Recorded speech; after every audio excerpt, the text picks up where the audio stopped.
فرماتے ہیں رات کو میں اور جناب عمر نکلے تھے تو ایک مکان میں ہم نے دیکھا کہ ایک عورت نے نا اس کے بچے بار بار شور کر رہے ہیں اور وہ کچھ پکا رہی ہے، آواز آ رہی ہے۔ تو حضرت عمر نے دروازے پہ دستک دی۔ کون ہے دروازے؟ حضرت عمر کہتے ہیں غلام ہوں۔ بہن کیا مسئلہ ہے، بچے کیوں رو رہے ہیں؟ بی بی کہنے لگی تمہیں کیوں بتاؤں، رہو نا اپنا کام کرو۔ حضرت عمر نے اصرار کیا تو تلخ لہجے میں، اس تلخ لہجے میں بی بی کہنے لگی دعا کرو اللہ میرے اور عمر کے درمیان قیامت میں فیصلہ کرے۔ کیسا حکمران ہے کہ اس کی حکومت میں میرے بچے بھوکے سوتے ہیں، یہ میں نے پانی میں روڑے ڈال کے چڑھائے ہیں، لیکن یہ پیٹ کی بھوک یہ بڑی ڈاڈی ہوتی ہے، یہ نیند بھی نہیں آنے دیتی۔ خیال تھا رو دو کہ سو جائیں گے، پر سو بھی نہیں رہے۔ حضرت فاروق اعظم دوڑے گئے، گھر سے سامان اناج غلہ کندھے پہ رکھا۔ خادم کہتے ہیں میں نے کہا کہ مجھے دے دیں۔ فرمانے لگے چل تو وعدہ کرنا قیامت میں بھی میرے بوجھ اٹھائے گا۔ کہ حضور نہیں، وہ تو میرے بس کی بات نہیں۔ فرمایا پھر مجھے کرنے دے۔ دوڑے آئے، اس خاتون کے دروازے پر لا کے وہ چیزیں رکھی۔ کہا بہن اگر تو پردہ کر لے تو یہ غلام نا آج کھانا پکا دے تیرے بچوں۔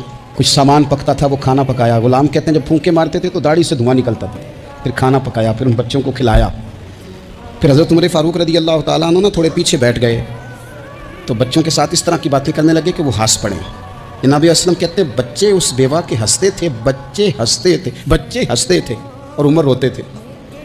جب وہ ہنستے تھے تو فاروق روتے تھے۔ پھر وہ بچے آہستہ آہستہ لیٹنے لگے اور جب وہ سونے کی طرف بڑھنے لگے تو حضرت عمر کہنے لگے بہن میں جاؤں؟ کہنے لگی رب تیرا بھلا کرے، میرا کلیجہ پھٹ جاتا اگر میرے بچوں کو آج شام بھی روٹی نہ ملتی۔ تو سیدنا فاروق اعظم رضی اللہ تعالیٰ عنہ کہنے لگے پھر تو میرے لیے دعا کرے گی؟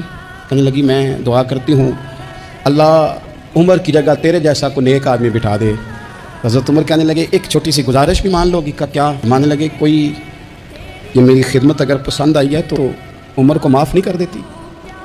غلطی ہو گئی، اسے پتہ نہیں تھا۔